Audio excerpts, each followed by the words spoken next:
We are talking on the Men's Club about body confidence, and you know what? It's another one of those things that we go down this particular avenue, and I've just gone and checked my inbox on Facebook, and I've got loads of messages there from people that say absolutely they have body confidence issues, and if it's not one thing that they're upset about, it's another.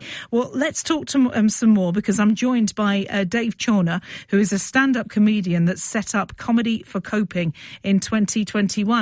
Thanks for joining me, Dave. Thank you so much for having me on the show, Caroline. Well, it is lovely to talk to you.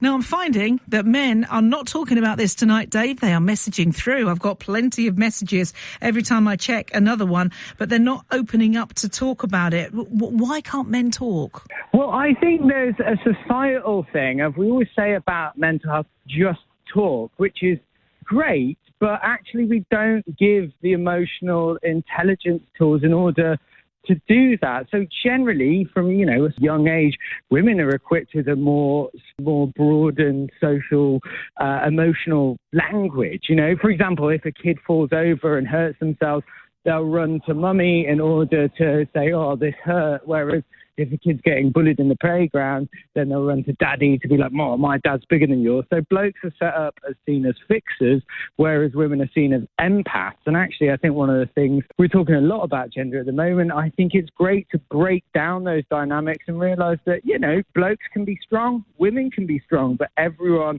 can be vulnerable. And I think body confidence dovetails really nicely into the two of those.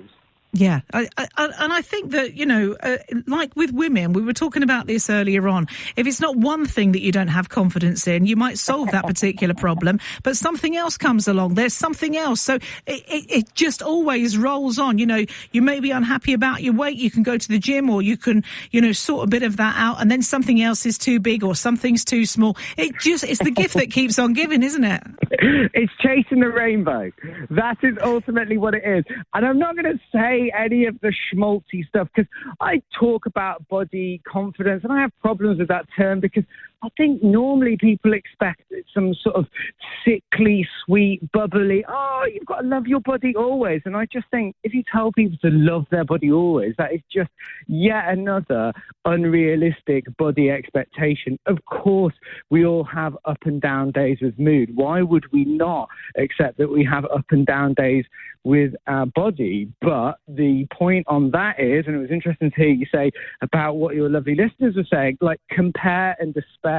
Play the hands that you've got rather than the one that you want. And yeah, of course there's going to be things you dislike about your body, but you know what?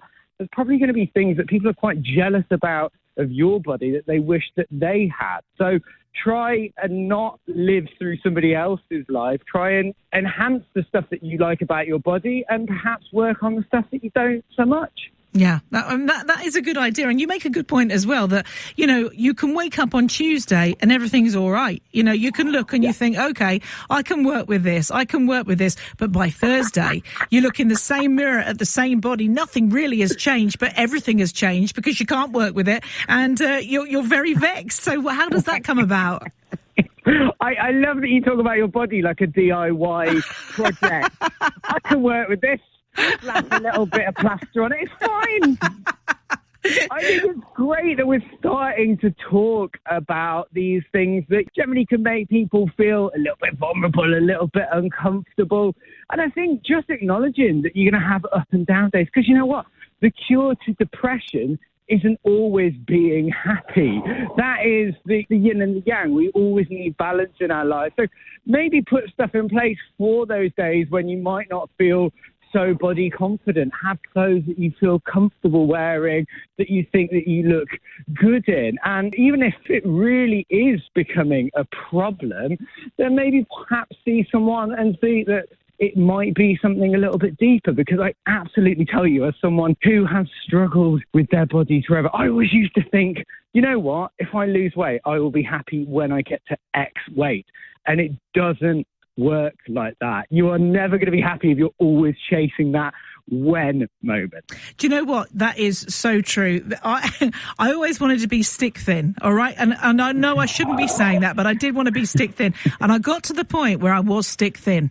And I was a size 8, all right? And to me, that was it.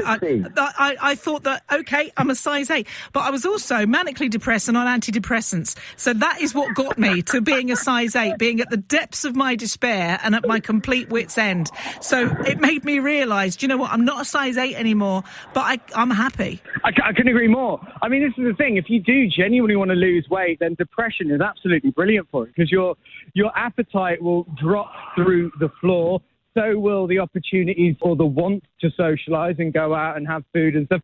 It all comes at a cost, doesn't it? And of course, no one is saying become depressed. I don't think anyone needs that public health message now with the news and everything going on. I think actually it is confidence that can make people genuinely really attractive. And that comes from being happy with what you've got rather than always looking after what you want. Now, tell me about comedy for coping. What is, for people that are thinking, what's this then? What are we talking about here? Explain. It's something that I'm so excited about. So I have a history of mental health problems. I had an eating disorder when I was 17, 18, and it was exactly that. I couldn't talk. I wanted to talk about it. I wanted to say that something was wrong, but I didn't have the words. So I used my body to show that there was something wrong with my mind. And as I started going through therapy, my job is doing stand-up comedy, and I realized that therapy and comedy aren't that different because they're both based on communication. But comedy can also help build that confidence, build that connection with other people, and literally provide a platform for you to stand up for yourself. So what it is a 6-week comedy course that's all done interactively online with people with experience of mental health problems and eating disorders, in order to show that these are people rather than patients. You are more than your disorder. You are more than is holding you back. And also on a sort of latter level, just to get people together to have a laugh, because I don't think that's going to do anyone's mental health any harm. Laughing is a very valuable thing, and I don't think we do enough of it. Yes. And how can people find out more about this then? Well, if any of the lovely listeners want to go to the website, it's comedyforcoping.com. So that is 4 as in the word rather than the number. People think we're very 90s boy band using the letter, but no. There's no Z's as S's or anything like that. So it's just comedyforcoping.com, and all of the information is there. And what have people said? What has the feedback been for people that have taken part in it? What have they said to you? Genuinely overwhelming. So we did a course with Dr. Dieter Leclerc at the University of Kent, and we did this qualitative study, and I was amazed by some of the things that people said. So, for example, one woman came into the course and she said that she was really battling with suicidal thoughts. And by the end of the course, she'd made friends with people on the course, so much so that she's actually going to visit some of them on holiday. And she said it genuinely helped save my life, which was incredible. There was also a trans person on that course, and they told a brilliant story about what it's like coming out as being trans. And I realized that, trans rights is something that can be a very toxic subject, but the way that it was talked about kind of dispersed any sort of tension, and also helped educate, inform, but also entertain people and change the tone around that. And that's why I think comedy is so brilliant, to change the tone around mental health. Because, 1 in 4 people has mental illness, but 4 in 4 people have mental health. And we've got to start talking about it when it's good, so that it's a lot easier to talk about it when it ain't so good. Well, listen, I shall send everybody over to you that is listening and fancies that. Dave, thank you so much for coming on tonight.